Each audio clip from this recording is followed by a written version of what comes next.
Okay, so you're wondering, are flight fins worth the money? Well, you bet your ass.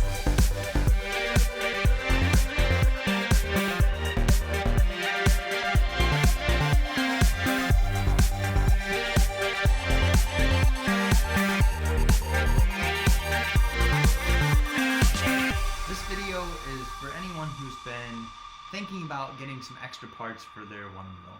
Whether you just started or you've had experience, if you're interested in this and other videos that I've been making, see my previous when I was considering the XR versus the Pint, I'd really appreciate it if you liked it. I really, really would. And if you subscribed it, oh my god, just... Let's get back to it. Because you're not going to get off the ground more than a curb with... That's not true. Has anyone seen, what's the new Disney movie called? Anyway, flight fins make getting off the ground a little bit more possible, even for someone as new as me. But before you go and you blow half a grand, literally I spent $500 on float plate, flight fins, fender. Is that it? Oh, and extenders. Big deal, actually. So before you spend that money, though, make sure that you're protecting yourself. Primarily with a helmet and wrist guards, I'd say, are the must-haves. But I also rock some badass demon elbow pads and some Burton knee pads. So I've only actually taken one spill. It really helps. I mean, I felt nothing. Could have been just me into the concrete, and then I probably wouldn't have absorbed much on here. I might have taken some shoulder, but it worked out well. So really make sure that you're taking care of yourself, so if you land on a curb, you still get to stay alive.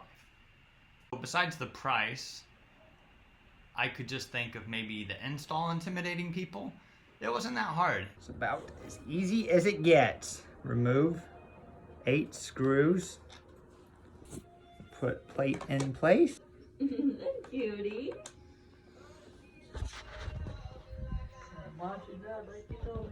It took a little while. I wonder how long this will take. 2 hours. But I also added some brakes. A quick R&R. Overall, I'd say it was even fun, and I knew I was going to be making this video, so I kind of had that motive behind it. But it was cool to see my board go from plain Jane to upgraded and decked out. Like, I want to put some foot pads on here, but other than that, right now, it's really got everything I want. And putting a little theme to it with some colors, it's really cool to see how creative some people have gotten, and you can go pretty far with it. The black marker, it took a little while, especially, and even just putting those fins together was a little bit harder than I thought. Much easier. But overall, easy, you can do it, no problem. You've never touched a screwdriver before, maybe have a friend over, but other than that, you're gonna do just fine. One piece of advice that I saw and I listened to was that you should get to appreciate what your XR without mods can do before you put stuff on there. So for me, this was just going off of a curb, which, you know, I've gone around the streets, I've gone on little mini dirt paths, but I hadn't actually gone off a curb yet. Challenge. Look at this first one, it's barely nothing at all. And then this next one was a little bit more of a drop and out of grass too, and I might have overreacted, but at the same time, it's good to know what it's capable of. And I did notice when I was going off, I probably wasn't doing it right or with enough speed. I was kind of hitting that tail, and that could probably add up over time. So having a float plate on down there, it's definitely worth it to protect the life of your board, protect this non-cheap toy that you have. It's an investment. You've already spent all this money on this nice, expensive Onewheel. Now you've got a fender to stop the rocks from hitting up and beating up the board, hitting you. Float plate on the bottom to protect the board and also give you that ability to maybe do some sweet tail slides and stuff. I'm totally going to be doing that next week. And flight fins. I recommend extenders. It's just pushing it out that extra little bit on each side to get your foot out there. feeling how you normally would be standing on it versus like really closing in on that wheel. But besides going off curbs now being a lot more easier, which is nice because just on a basic ride you can be on the road, go up the sidewalk, off, whatever, cool. Haven't really worked on jumping up them yet, but what I'm excited for is a 180. And I don't know how I got started. We were in the backyard and I was on the grass feeling comfortable and just jump and turn, and I'm not too good at that yet, but I think I'm getting close, and I did actually maybe land 2 in the grass. I won't count it in the grass for whatever reason. So that's my next step, and I'm excited to do that. So really appreciate the parts. Both of them were very good about, I ordered, it was during COVID-19. It is COVID-19.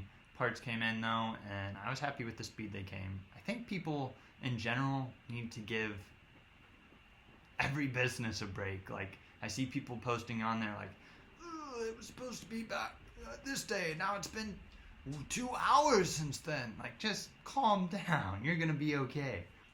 So Doug, now that you got those parts, are you like super dope like on the Onewheel? No, I'm not. I'm still quite the beginner, and I thought I could go on a trail with some rocks and some roots and just wiggle all through, and no, not at all. Like, I can't. So these mods don't make you an incredible one-wheeler. You're still gonna need that experience, and whether you get the parts or not, like, you're gonna need to put in the time and learn how to do stuff. So I unfortunately couldn't just jump on a trail now that I had flight fins and could hug the board a little bit better. But doesn't mean that getting on there to have a little bit more fun, go see an adventure, especially during COVID-19, and taking that, well, maybe not taking that mask off, getting out there with the mask on, seeing things, this is just gonna help you do that.